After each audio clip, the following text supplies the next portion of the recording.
5, 4, 3, 2, 1, start. Paralakshmi Prasad Sahu, Accountant Member. This appeal of the SSC is against the order dated 3/2/2011 of the CIT Appeals 6 Bangalore for the AY 2005 to 2006 on the following grounds of appeal. Stop.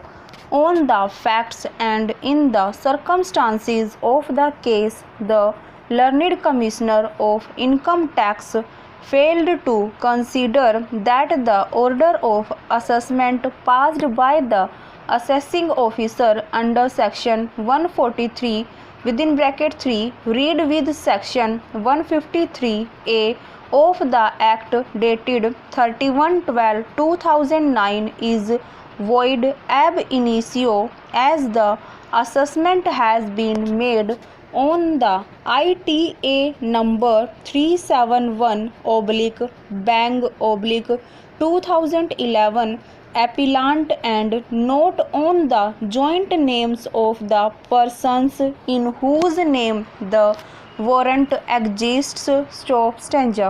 The learned Commissioner within bracket A failed to consider that the assessing officer has to demonstrate that the notice issued on the appellant and further the proceedings initiated by him under section 153A of the Act is a valid one and conditions contemplated under section 132 exists. Stop. The reasons recorded have to be given to the appellant to file its objections, and then only an assessment can be proceeded with. Stop. The appellant contends that the satisfaction has not been recorded and thus the notice issued under section 153A of the Act is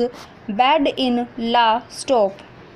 The learned Commissioner failed to consider that the mandatory conditions for issuance of notice under section 153A of the Act have not been complied with, like a recording of reasons having the approval of the sanction by the higher authority, and consequently the entire assessment and liable to be cancelled. Stop stanza.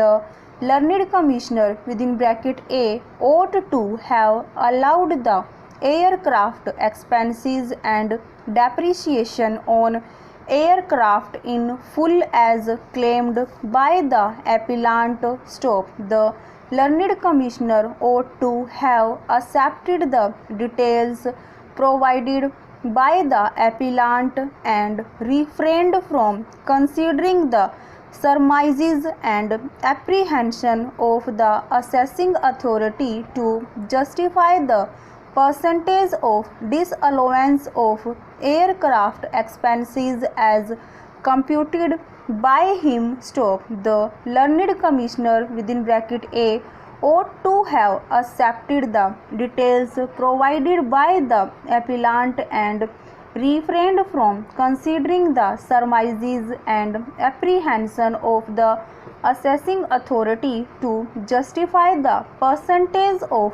disallowance of aircraft expenses as computed by him. Stop.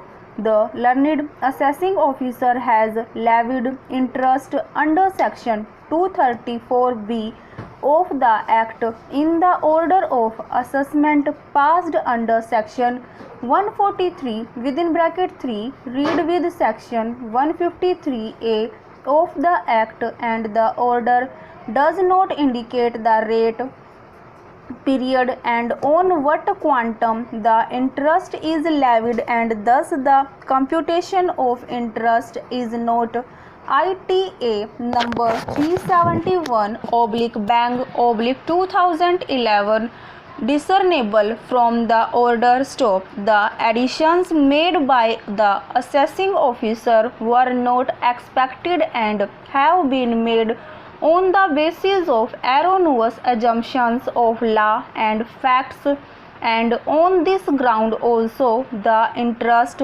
levied under section 23/230B is not allowed in accordance with the law stop without prejudice. The disallowances are excessive, arbitrary, and unreasonable and ought to be reduced substantially. Stop. For these and any other grounds that may be urged at the time of hearing of the appeal, the appellant prays that the appeal may be allowed in full. Stop. The assessee has raised the following additional grounds. Stop. The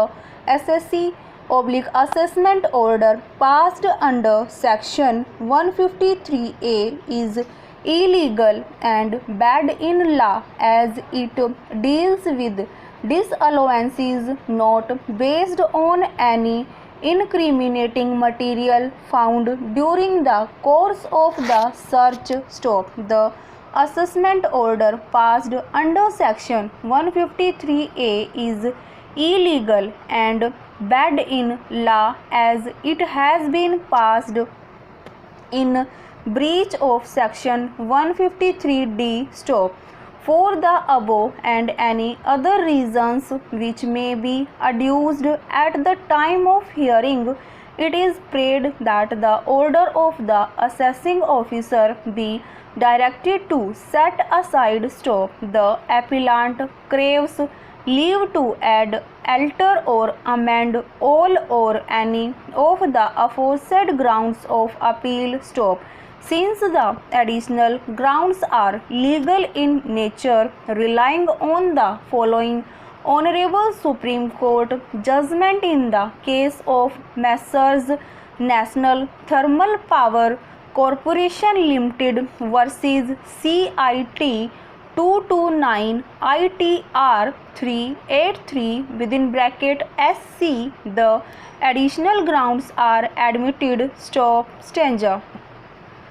The brief facts of the case are that the SSC is carrying on activities in mining, gas units and windmills to generate power. Stop. The ITA number 371/Bang/2012 SSC furnished a return of income under section 139 Clause 1 of the Act on 31/10/2002 wide according number 262 with ITO Ward 1 Clause 2 Clause 3 Mumbai. Stop. A search action under section 132 was conducted on 26/10/2007 in the case of Sri Narendra Kumar Balota Group.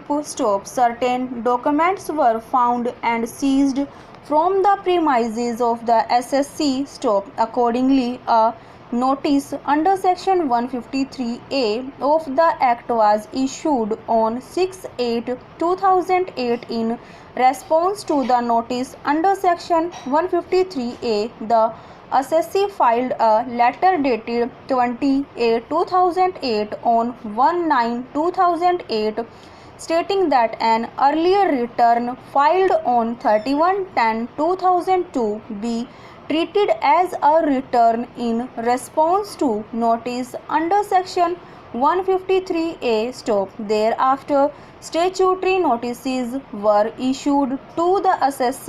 Stop. On perusal of the financial statements, the SSC was specifically asked to furnish income and expenditure as well as profits derived from its various activities, and the SSC furnished the same. Stop. Further, on perusal of the depreciation statement, it was observed that stop over